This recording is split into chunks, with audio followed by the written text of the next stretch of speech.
Welcome to Stack Sessions, the podcast where software engineering meets strategy. Brought to you by All Stacks, each episode features honest conversations with CTOs, executives, and industry experts who are navigating this new reality. From managing AI-augmented teams to proving engineering value to the business, from strategic decision-making to what's actually working on the ground, we go deep on what matters. This is Stack Sessions. Let's go. Today, I'm super excited to have Josie Haines. And just to get started, welcome, Josie. Couldn't be more excited.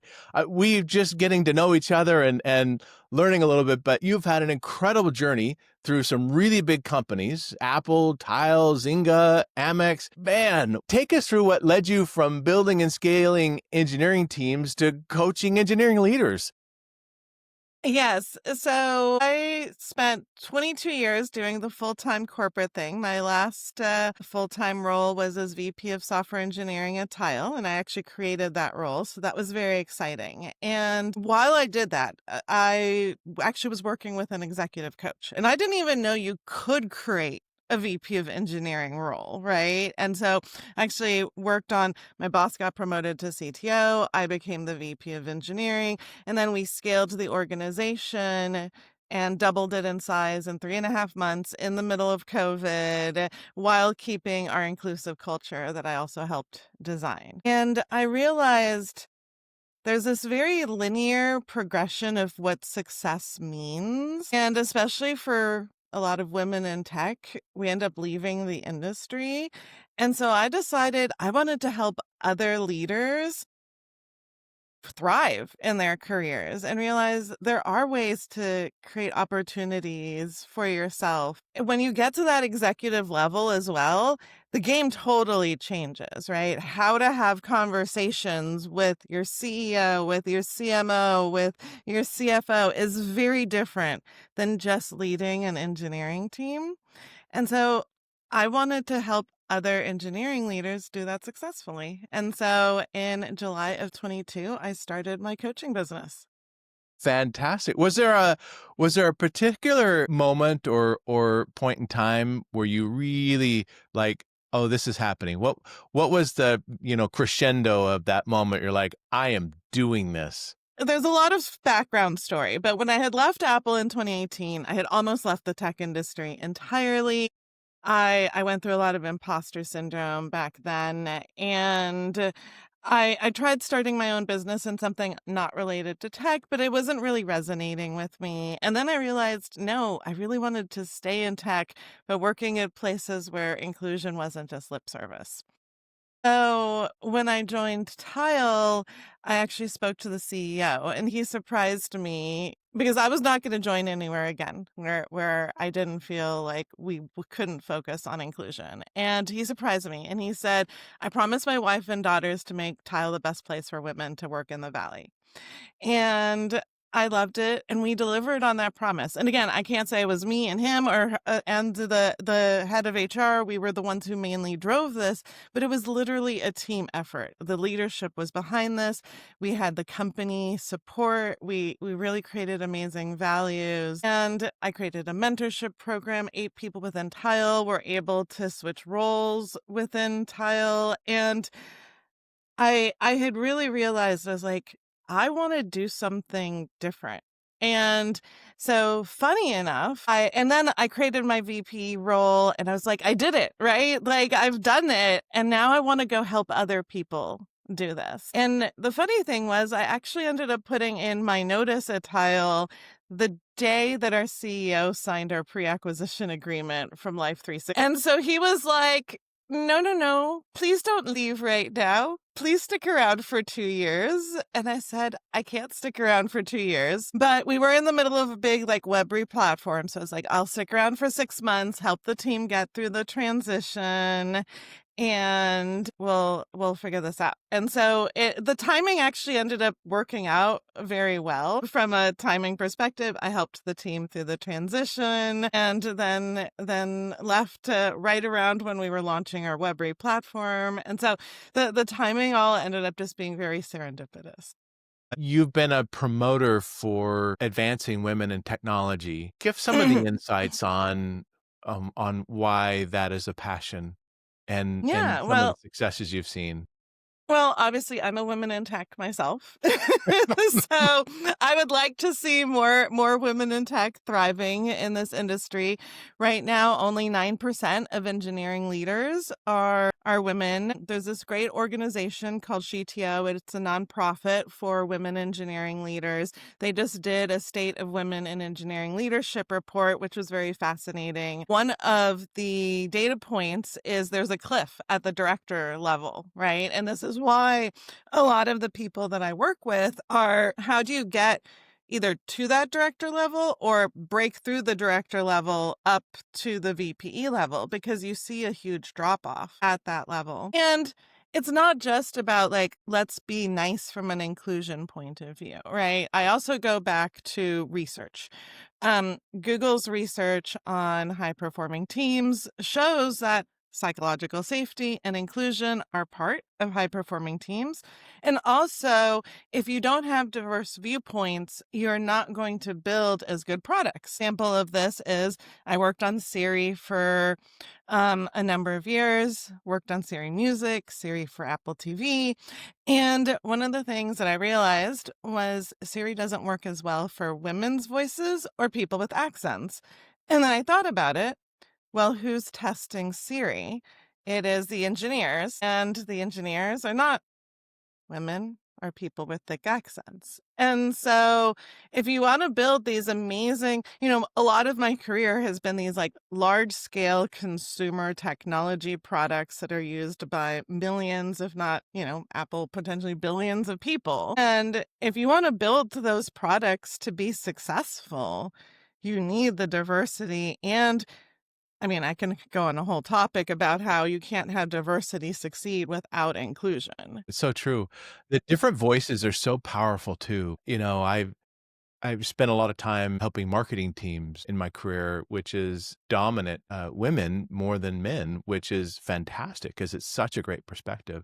Need more in the rest of technology. So many stories that I think about where the group of people was just super helpful, and we need more women in engineering. That's it. That's the bottom line. It's really interesting, especially some of the latest AI research from an AI usage perspective is actually showing how bias is showing up in engineers using AI when they are older engineers or women. So they're seen as less competent, even when the code is exactly the same. The biggest gap is actually a 26% consideration and being less competent when somebody who is male and does not use AI is judging a woman who is using AI. Wow, that's fascinating. Interesting. And you have a coaching philosophy where you talk about loving accountability. In fact, I think the phrase you use is, well, that you help people through loving accountability. What does that mean anyways? Where does that go? Yeah. So for me, it's really, I talk to obviously a lot of the people I coach are women. I also coach men too. But one of the things that women tend to have a challenge with is especially when they're high achievers, they show up as what I call the good girl, right? The A+ student who wants to get that check box on everything. And I'm like, I can't help you if you just show up as the good girl. I need to see the vulnerability. I need to see what are the real challenges. Like, where are the pain points, right? Like, and part of loving accountability is also seeing, hey, I'm able to look at this from an external perspective. And I believe the true power of coaching is presenting a judgment free zone where I can show up and say, hey, I'm seeing this repeated pattern that isn't helping you thrive in your career. And it's something that we've talked about.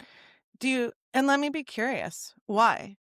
And so I hold folks accountable because we talk about, like, hey, what are your goals? Like, what are your challenges? Where do you want to get to? But often we are the only ones in the room once we get to the VP level at times and the CTO level. And we don't have anybody else to talk to. And we end up in our heads a lot. And so having somebody who can lovingly call you out, so that's why I call it loving accountability, right? I'm here to help you in a very judgment-free way accomplish your goals. It's fantastic. What are some common themes that you hear that you help people with accountability? Yes, so having difficult conversations can be one of them, right? Especially for yeah, because that's what's hard to do is if everything's not perfect. Yeah, I agree. Yeah, so sometimes I'm like, "Okay, so you're telling me you're having this challenge again, but I don't see you having the conversation. And we've talked about how to, so tell me why. Tell me why the conversation isn't happening." And then we can walk through. I'm really feeling stuck around this. And so that's one example. No, and it really depends. From the folks I work with who are job seekers, working tends to be one where I have to call them out on a pretty regular basis because a lot of engineers are introverts and think this whole networking thing is crazy. And they understand. It's like we logically understand why we should be doing this and why it's important, but it always falls into, the Eisenhower matrix. It falls into that important but not urgent category. And I mean, even for non-job seekers, like one of the things I work on with all of my coaching clients is you need to start building your network. I tell people I was able to thrive in starting my own business because when I left Apple, I realized I had a very small network and I was feeling very isolated. And I did not want to ever be in the position again where I felt that alone. And so a big part of the 5 years between leaving Apple and starting my business ended up being building my network, giving talks, meeting people. And then I was able to very easily, and I always tell people like I'm not a salesperson, right? Like I'm all about inviting somebody to work with me. That's like my whole jam. And it's all about how do you network in a way that is just, I'm here to help. Let's provide value to each other. And you don't understand then the power of that, right? I was working with a woman recently who was looking for jobs for like chief of staff roles. And she actually was insanely successful at reaching out to CEOs with very, very personalized messages that really resonated to value and things that they talked about. And she had a great success rate in people responding to her. And, I think in the back of people's heads, they're like, I'm going to talk to the recruiter maybe, but why would I ever reach out to like a CEO? Like, that sounds insane. They're never going to respond to me.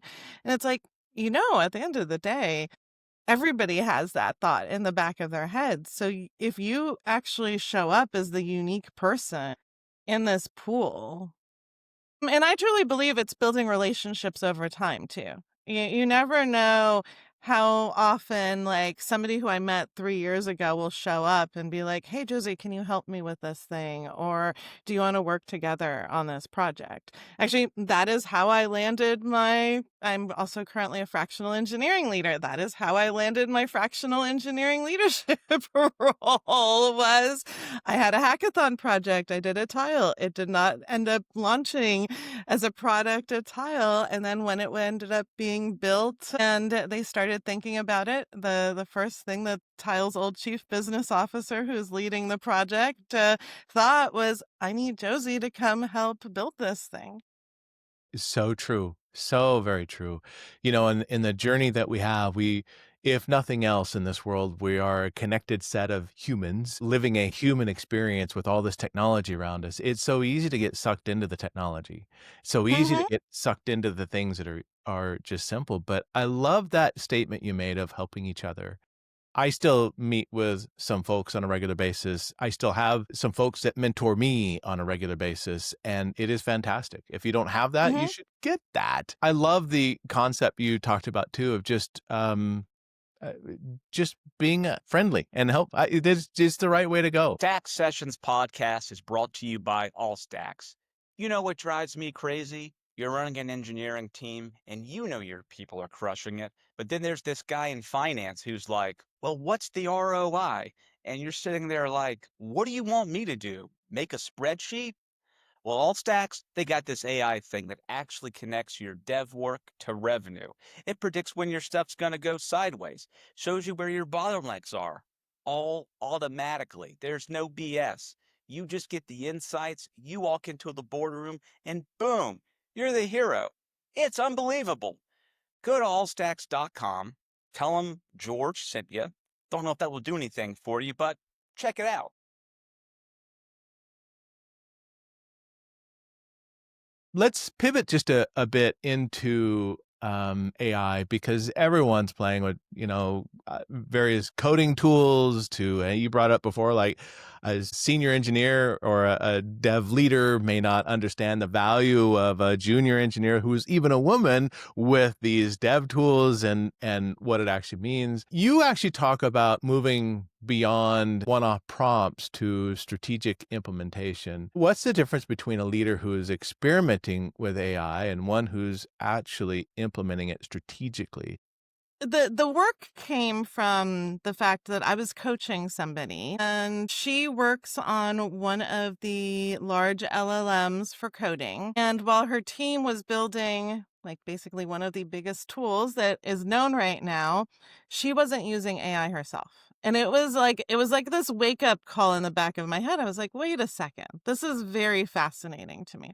And then I started talking to a bunch of my friends who are engineering leaders, and this was a pattern, right? I talked to some friends at Google, and it was the same thing. They had a mandate. Hey, have all your teams start using AI for things. And I asked them, are you using AI? And they're like, no, not really.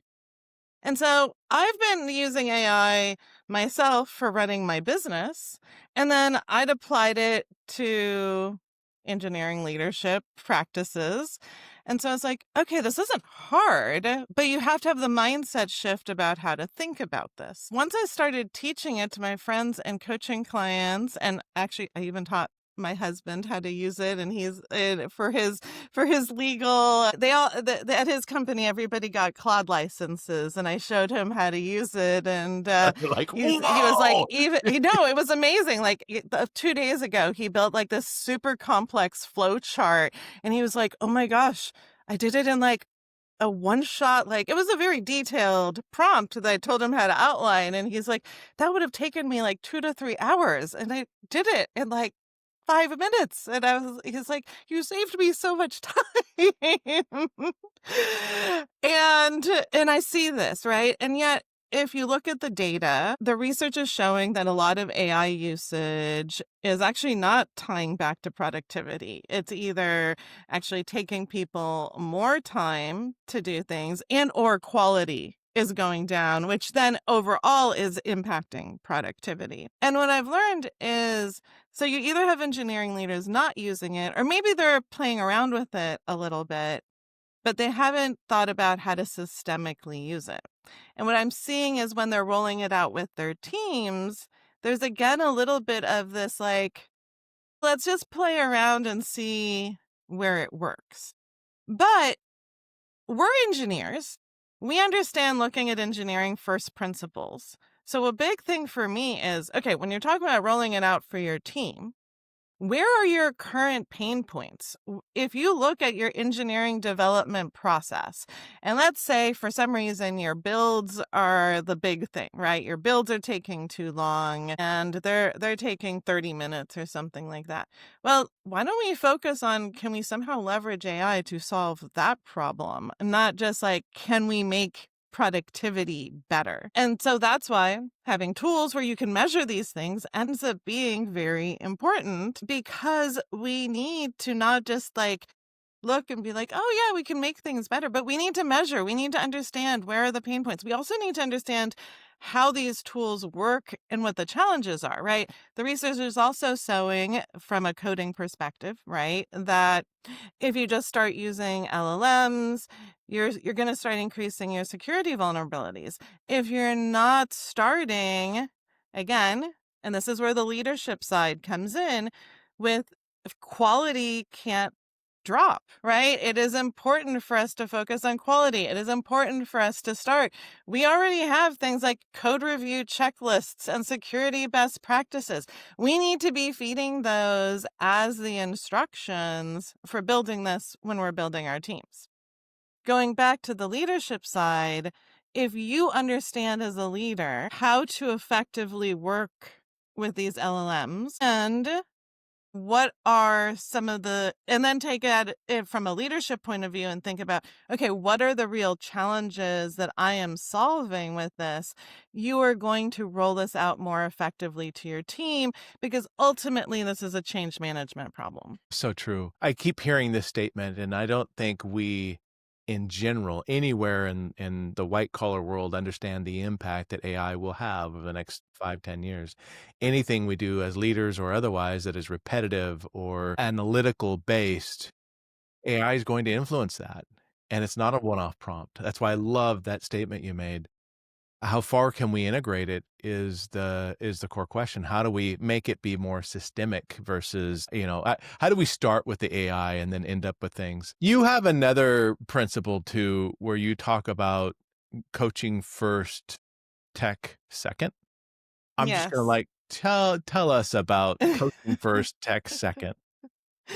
Well, it goes back to what I was actually talking about earlier, where, like, what is the problem to be solved? Right. And again, I often see, like, oh, either AI is not being used by leaders or their teams are just kind of willy-nilly, like, oh, let me play around with it. But if you take a step back and think about what are the challenges that you are focused on and your team are focused on, and or what is the admin work that you're doing that's repetitive that an AI could help you solve? Let's start there. And here's an example. So I have a coaching client. They had just started within the previous 90 days a new role at a startup. Her team had inherited a large legacy code base that they were not familiar with. And the technology stack that they were working on was something, it was Bluetooth plus software. She was on the software side, but she needed to learn more about Bluetooth, and she had not had deep experience in Bluetooth. And obviously, working at Tile for a while, I actually happen to know a little bit about these things. You But I read a was thing like, or you two. don't need a Yeah. crash course from me on Bluetooth during our coaching. But when I took a step back and was like, okay, let's look at where you could leverage AI. First, you could leverage AI to get you up to speed on Bluetooth. I also sent her the latest Bluetooth 6 article, which is the latest release of Bluetooth, and said, hey, you could use this with your LLM to help brainstorm, given your product and the product features, where are some potential ways some of these new features that Bluetooth 6 has could be integrated. And some of the ideas were great and some of the ideas were not great, but it sometimes when we're looking at a blank slate, like it's much harder to ideate. So this like helped kick off the brainstorming process. Like I said, it was a legacy code base and she was just new to the team. So I had her use code inspection tools for herself to get up to speed on the code base and the architecture. And then also to have the team get up to speed on the code base and architecture. And then do some lunch and learns so everybody could discuss like what they had learned. Also, they had an issue where they thought something was going to be an easy fix, but it turned out to be a big fix. So on top of just having it do architecture inspections, having it look through, hey, where do you think code quality could be improved? And again, these tools are not 100% perfect. So as the engineer, you still have to look at what is being returned and understand what good looks like. But in all these different ways, it helped elevate the team with their biggest challenges that they needed to solve. Absolutely. And starting with the problem instead of jumping right to where do I fit technology is the right Right. answer. This has been a passion of yours. You actually created a guide called 4 AI Workflows that every engineering leader should automate. Yes. Yes. Tell us tell us a little bit of like what caused you to think like people are gonna, I'm assuming there's some common patterns here that you were seeing over and over. Yes. Well, it goes back to like, hey, some people are not even using this. And even if they are, and hey, I get it. Right now, engineering leaders are being asked to do more with less, and they're having to work more hours. The amount of tooling and changes that are coming out in the AI space is intense, right? Like every week, some new tools. Like this week, I was geeking out about Claude skills and Same. the Yeah. insane power behind that. And I was teaching an AI workshop yesterday, and people were like, oh my gosh, that sounds amazing. And so what I've realized is we don't have to reinvent the wheel, right? Like we are engineering leaders. At this, yes, we have our own challenges, but there are common things, right? We all do performance reviews. We all do project planning, right? When I did my project planning for fall and winter for my fractional role, I basically used Claude to create my Gantt chart for me.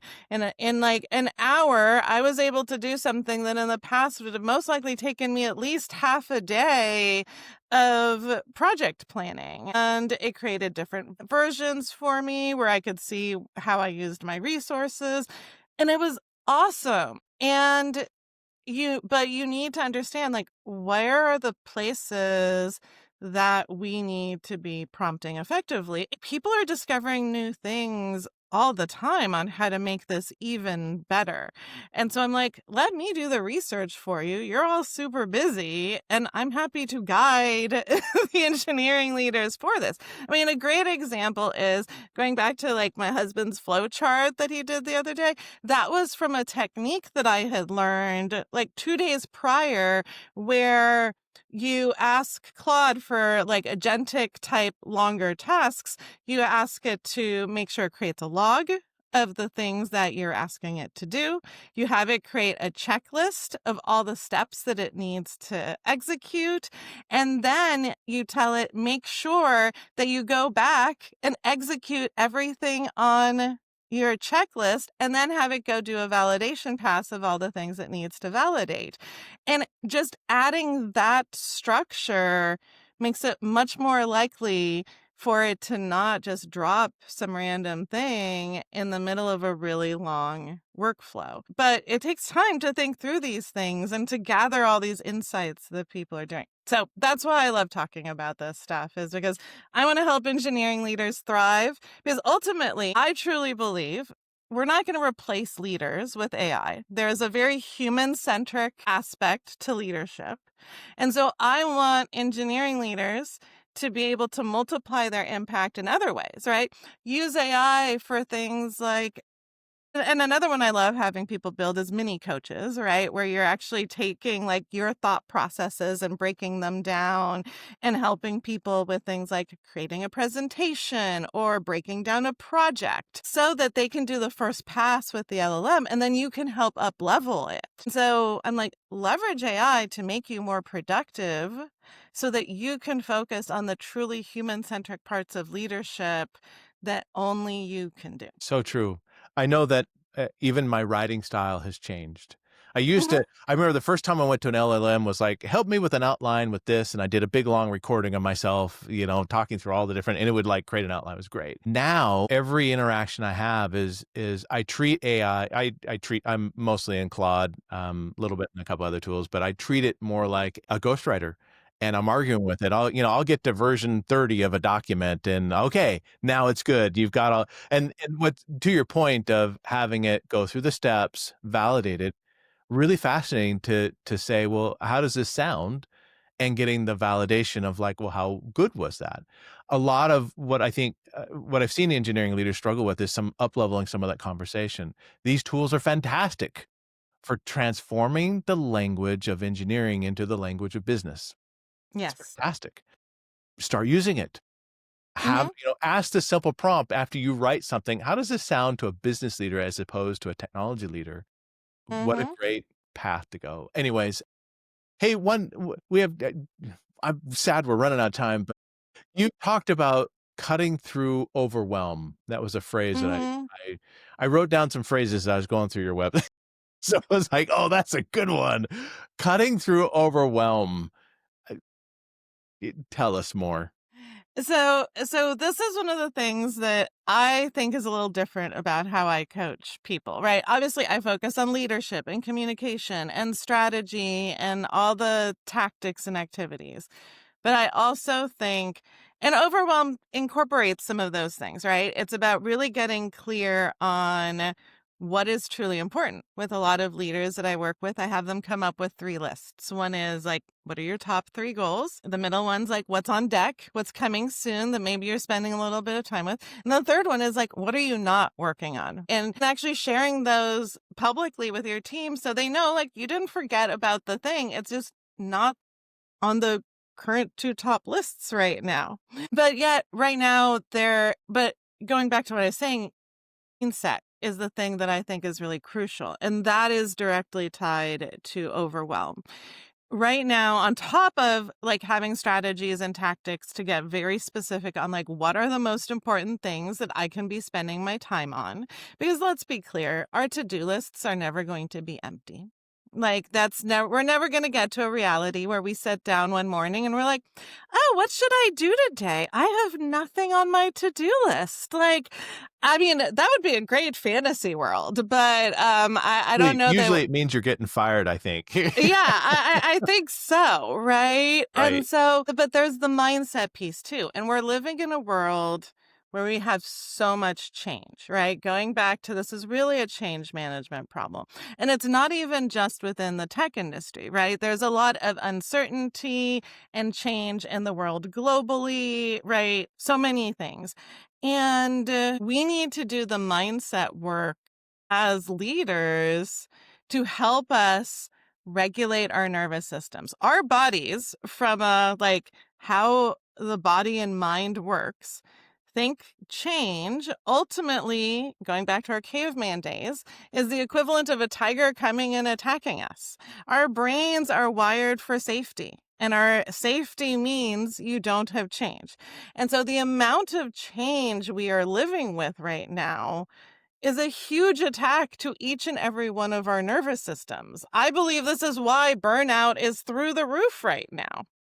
And so a big part of what I work with folks on is what are the little things you can be doing on a daily basis to help regulate your nervous system that might seem trivial, but really actually end up making an impact at the end of the day so that you can show up as the best leader possible. What a great set of insights. It's never been harder to be a leader, Hmm. um, especially an engineering leader, with all the change that is happening and the business pressures prove value. The stuff isn't cheap, so make sure you're doing the right things. I love how you're taking an approach of loving accountability, thinking about the impact of change, approach of diversity of including all voices. What a great approach. This has been a fantastic time. I wish we could spend more. You've got some resources and things for people that want to get a hold of you. I know you have a website, Josie Haines. You've got a guide that we'll put a link to as part of this podcast. Tell us some more about how to get a hold of you and so forth. Yeah, so the best way to get a hold of me is connect with me on LinkedIn, send me a DM. I respond to all of my messages. That's the fastest way. But yeah, Stephanie, check out the website, check out my guide. So I'm running my Leadership Impact Labs, which are a combination of AI and a leadership group coaching office hours for engineering leaders as a community, right? Because I truly believe we can learn from each other. And yeah, just feel free to reach out. As I mentioned earlier, I love networking. Some of my friends joke that I somehow seem to know every person in this valley, which I don't. But yes, it happens.